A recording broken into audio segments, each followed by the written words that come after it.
추석을 앞두고 있는 오늘 금요일 증시입니다. 자, 내일부터 추석 연휴가 시작이 되는데요. 그런데 마음이 편치는 않죠. 그도 그럴 것이, 자, 이번에 FOMC 회의가 우리 추석 연휴 기간 중에 기다리고 있고요. 그리고 추석 연휴를 지나고 9월 23일에는 중국 헝다그룹 관련한 이슈가 기다리고 있습니다. 예, 이게 이제 미국과 중국의 제법 굵직한 재료가 지금 시장에서 기다리고 있는데요. 테이퍼링, FOMC 관련한 이슈는 많이 들어보셨을 거예요.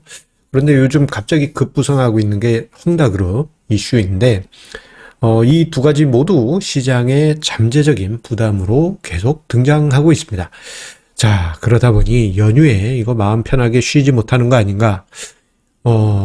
이렇게 걱정이 드시는 분들도 계실 텐데요. 자, 오늘 저희 증시 토크에서 이 점에 대해서 다루어 보면서 이 재료들을 어떤 관점에서 봐야 될지 생각해보는 시간을 가져보도록 하겠습니다. 자, 오늘도 구독, 좋아요 버튼과 함께 시작하도록 하겠습니다. 자, 지금 시장, 특히 이제 이 재료들은 9월 증시에 지금 계속 이슈로 등장을 하고 있는 재료죠. 자, FOMC 회의에서 이번에 테이퍼링을 할 것인가 말 것인가, 요 재료들 지금 뭐 하루 걸러 한 번씩 계속 등장을 하면서 시장의 불안감을 만들기도 하고 있습니다. 여기에 9월 초부터 해서 헝다그룹, 요게 이제 그 우리나라식으로 발음을 하자면 항대예요, 항대. 항상 크다 이거예요. 그래서 영어 이름이 에버그랑데입니다. 에버그랑데. 커피 그랑데 말고 에버그랑데. 예, 헝다그룹 이슈가 지금 이달 초부터 해서 급부상하고 있습니다. 이 부분은 뒤에서 이야기를 드리겠습니다만, 중국이 최근에 빈부격차 커진 부분, 그러면서 이제 시진핑이 공동부유 이야기를 꺼내지 않았습니까? 그 중심에, 부동산이 있습니다. 자, 그런데 이 부동산 개발하는 회사들이 있을 거 아니에요? 중국에도. 그 부동산 개발 회사 중 중국의 최대 기업이 헝다그룹입니다. 그런데 저 회사가 자칫 제2의 중국판 서브프라임이 되는 게 아니냐, 뭐 그런 이야기들이 들리면서 시장에 암운을 들이고 있습니다. 자, 그래서 이게 추석 연휴 기간에 이거 뭐 제대로 쉬어보지도 못하는 거 아닌가? 그렇게 또 걱정하시는 분들도 많이 계세요. 그래서 하나하나 알아보도록 하겠습니다. 이렇게 보니까 파월 의장도 인상이 별로 안 좋으신 것 같습니다. 지금. 인상 팍팍 쓰고 계신 것 같아요. 자, 일단 FOMC 회의가 이 다음 주에 지금 예정되어 있죠. 22일에 최종적인 이제 발표가 나오게 될 거고, 이게 우리나라 시간으로는 9월 23일 아마 새벽 정도, 빠르면은 이제 밤에 발표가 되겠지만, 22일 밤에 발표되겠지만, 우리나라가 9월 23일 개장하기 몇 시간 전에 아마 최종적인 발표가 날 겁니다. 이번 회의에서 가장 이슈화되는 것은 테이퍼링을 할 것이냐 말 것이냐. 시장에서는 이번 9월 FOMC 회의에서 테이퍼링을 발표하고 11월부터 단계적으로 진행하지 않겠느냐, 이러한 이제 염려들이 크지요. 그런데요, 우리가 저 테이퍼링 이슈 관련해 가지고 한번 생각을 해볼 부분이 있습니다. 올해 초부터 해서 가능성은 계속 제기됐고, 하반기 들어서는 테이퍼링에 대한 우려감이 현실로 급부상했잖아요. 뭐 인플레이션 이렇게 심각한데 해야 된다, 뭐 이런 이야기들 현실 속으로 이제 등장을 했는데, 근데 점점 시간이 갈수록 이거 점점 뭐라 그래야 될까? 우리 어린 시절 읽었던 동화책, 늑대가 나타났다 하는 거 있잖아요. 그런 것처럼 점점 뭔가 담담해지고, 그와 또는 다르게 표현하자면 테이퍼링이라는 단어에 면역력이 생기기 시작한 것 같습니다. 그래서 한편으로는 이런 생각을 하시는 분도 계실 거예요. 이 테이퍼링 그거 말로만 하지 말고 그냥 빨리 해버려. 저도 그런 생각을 합니다. 아이고 참, 그 뜸들이지 말고 그거 할 거면 그냥 빨리 해버려서 테이퍼링을 뭐 조금씩 하더라도 그렇게 카드를 꺼내는 게 낫지. 뭐 이렇게 사람 애간장 녹이면서 조바조바조바조바하게 만드는 건 이건 어떻게 보면 글로벌 금융시장 참여자들에 대한 예의가 아니다라는 생각을 하게 됩니다. 그런데 만약에 이번에 테이퍼링을 하게 되면 어떻게 될까요? 뭐 이것에 대해서 이제 한편으로 이제 우려감도 또 있죠. 그런데 요 관련해 가지고는 우리가 2013년 12월에 있었던 일을 떠올려 볼 필요가 있습니다. 2013년에 일단 그해 6월 달에 버냉키 쇼크라고 해서 테이퍼링 할지도 몰라라는 말을 했다. 그때 당시 연준 의장인 버냉키 의장이 그 얘기를 해서 6월 달에 증시가 한 10% 가까이 하락을 했죠. 버냉키 쇼크라고 자주 이야기 드리는 사건입니다. 그리고 이제 9월, 그때 당시 이제 우리나라 추석 연휴 때 FOMC 회의가 있었는데, 요때 이제 테이퍼링 하나마나 막 이렇게 지금처럼 조마조마했다가 일단 연기됐어요. 그때 어땠냐면요. 그 직전에 시장이 되려 올라왔고, 일단 연기하고 나니까 시장이 좀 찌지지하고 이제 기다리는 형태가 나옵니다. 그러다가 12월 FOMC에서 최종적으로 결정을 했고, 이게 이제 그러니까 미국 시간으로는 12월 18일에 결정을 했으니까 우리나라 증시에서는 19일에 영향을 미치게 됐습니다. 자, 그때 보게 되면요. 재밌는 일이 있어요. 자, 12월 19일에 테이퍼링 합니다 하니까 시장이, 지금 위에는 이제 코스피 시장이고요. 아래는 이제 코스닥 시장인데, 그 이전에는 좀 지지부진했던 시장이 그 이후에는 이제 턴업 합니다. 그리고요, 특히 2013년 12월엔 어떤 일이 있었냐면요. 이때 당시 이제 그 대주주 양도세 기준이 레벨 다운, 즉 범위가 확대가 되면서 12월에 스몰캡의 상대적인 약세가 그해 눈에 띄게 하락을 했었어요. 그것하고 FOMC 이슈가 맞물리면서 코스닥 시장에서는 그때 매우 명확한 뭐라 그럴까, 정보 노출의 효과, 현상이 나타납니다. 그러니까 이벤트가 발생하기 직전에는 불안감에 시장이 하락을 했다가 오히려 이벤트가 발생한 후에는 시장이 턴업하는 그런 모습이 매우 노골적으로 나타난 것입니다. 그래서 지금 시장이 뭐 테이퍼링에 의해서 어쩌고저쩌고 말 많지만 저 때도 그랬어요. 오히려 하고 나면 그래 아유 오히려 속편하다, 이런 분위기가 나타나게 될 것입니다. 자, 그런데 이것보다 이제 조금 이제 부담스러운 재료가 헝다그룹 에버그랑데, 에버그린하고 틀립니다. 에버그랑데. 저 이슈가 큽니다. 이달 초부터 해서 뉴스로 이제 간간히 올라오기 시작했고, 이번 주에 중국 증시에 조정 빌미가 되었던 이슈가 헝다그룹 이슈입니다.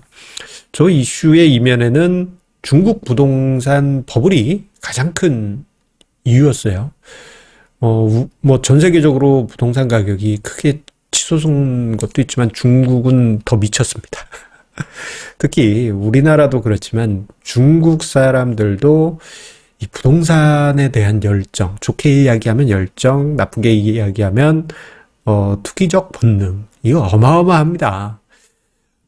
특히 중국 같은 경우에는 보유세란 개념이 없다고 해요. 그래서 요게 이제 아파트를 분양을 하면 보유세가 없다 보니까 그냥 사놓고 임대를 하잖아. 임차를 안 내놓는 겁니다. 이게 무슨 얘기냐? 그냥 깡통인 상태의 집을, 특히 이제 중국은 우리나라처럼 기본으로 이렇게 딱 인테리어가 되어 있지 않대요. 콘크리트. 콘크리트 아무것도 없어. 거기다 이제 입주한 사람이 이렇게 착착착 뭐 해서 들어가 사는 건데, 집값이 올라가는 것만 보기 때문에 그냥 깡통인 상태. 우리 자동차 새 거 사면 이제 아무런 옵션이 없는 거 깡통차라고 그러잖아요. 깡통인 상태입니다. 그러한 집을 사람들이 모두가 빚을 내고 하면서 달려들어서 샀다고 해요. 그러면서 이제 집값이 더 치솟아 올랐고, 빈부격차가 더 심해지고, 특히 이제 중국은 공산주의잖아요. 근데 그런 데서 빈부격차다?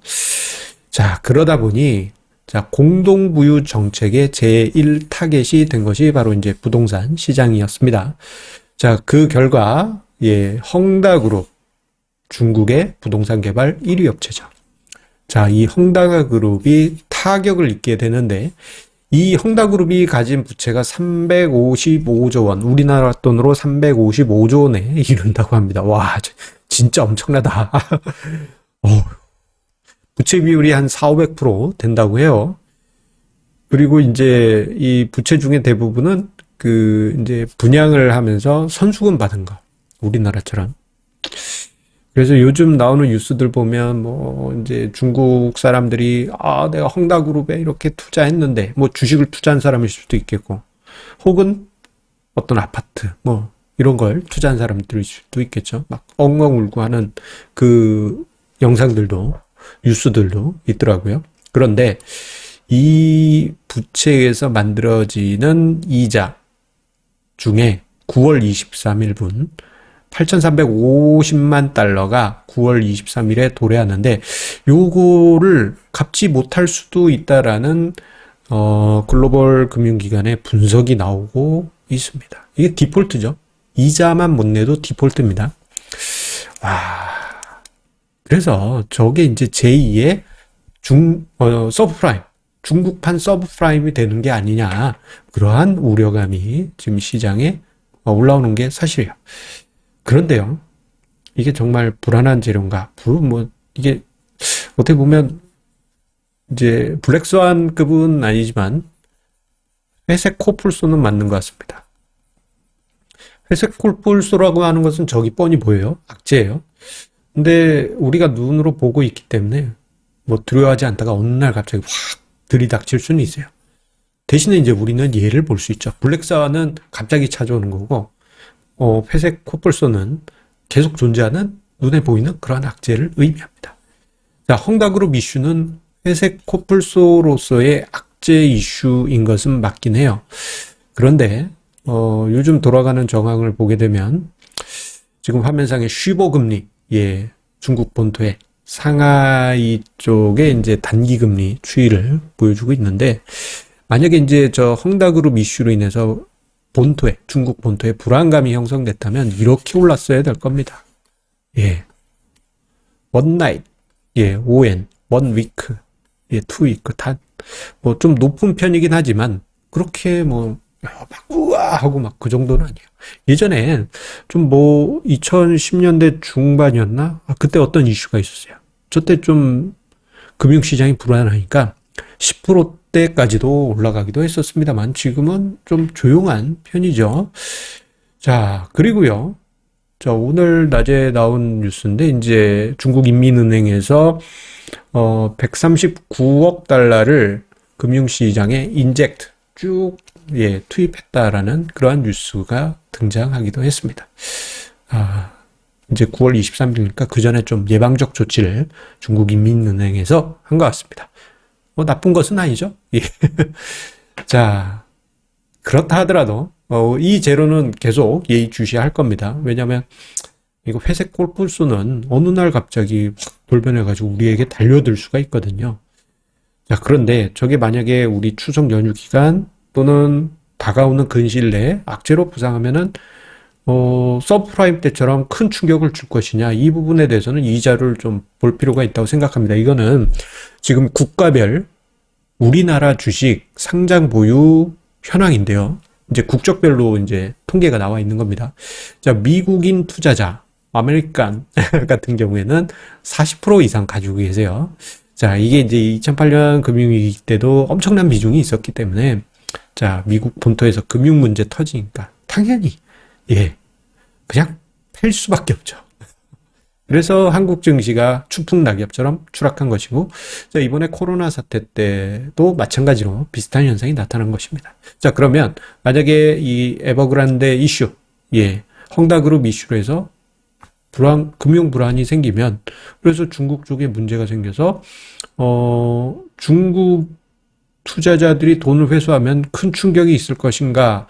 있긴 있겠죠. 있긴 있겠죠. 없을 수는 없어요. 다만 우리나라 주식을 보유한 외국인 중에 2.3%에 불과하다라는 점을 감안해 본다면 생각보다는 그 충격 정도는 제한적일 가능성이 높지 않겠느냐, 그런 생각을 해보게 됩니다. 즉, 우리가 이제 지금 추석을 눈앞에 두고 있어요. 내일부터 이제 추석 연휴가 시작이 되죠. 송편도 먹고 싶습니다. 예, 송편 많이 먹고 배 이렇게 찌우고 싶은데, 자, 맛있게 송편 먹는데, 예, 에버그란데 이슈, 그리고 뭐 테이퍼링 이슈 때문에 불안하고 그래야 되느냐? 그건 아니라고 봅니다. 오히려 일단은 우리 9월 22일까지 연휴 기간 동안, 예, 닷새 동안 마음 편하게 저 높이 떠 있는 보름달 보면서 모든 일이 잘 되게 해주세요, 뭐 이렇게 기원도 하시고, 예, 풍요로운 추석의 느낌을, 예, 가득 느끼시기 바라겠습니다. 자, 일단 추석 연휴 끝까지는, 예, 뭐 큰 문제는 발생하지 않을 것 같으니까요. 마음 편히 보내시고, 이게 놀 때, 예, 조마조마 해봐야, 예, 아무런 득대 안 됩니다. 그냥 아예 놀 땐 그냥 뒤 안 보고 그냥 푹 쉬시고, 우리 9월 23일에 그 이후부터 뭐 홍다그룹 이슈 어떻게 올라가는지, 그리고 테이퍼링, 그건 아마 제로 노출 후에 큰 문제가 없을 겁니다. 예. 대신에 홍다그룹 이슈는 계속 지켜보도록 하겠습니다. 좀 약간 마음에 걸립니다. 자, 그러면 우리 연휴, 추석 연휴 기분 좋게 보내고요. 다음 주 9월 23일 증시토크에서 만나 뵙겠습니다. 행복한 추석, 풍요로운 추석 보내시기 바라겠습니다. 감사합니다.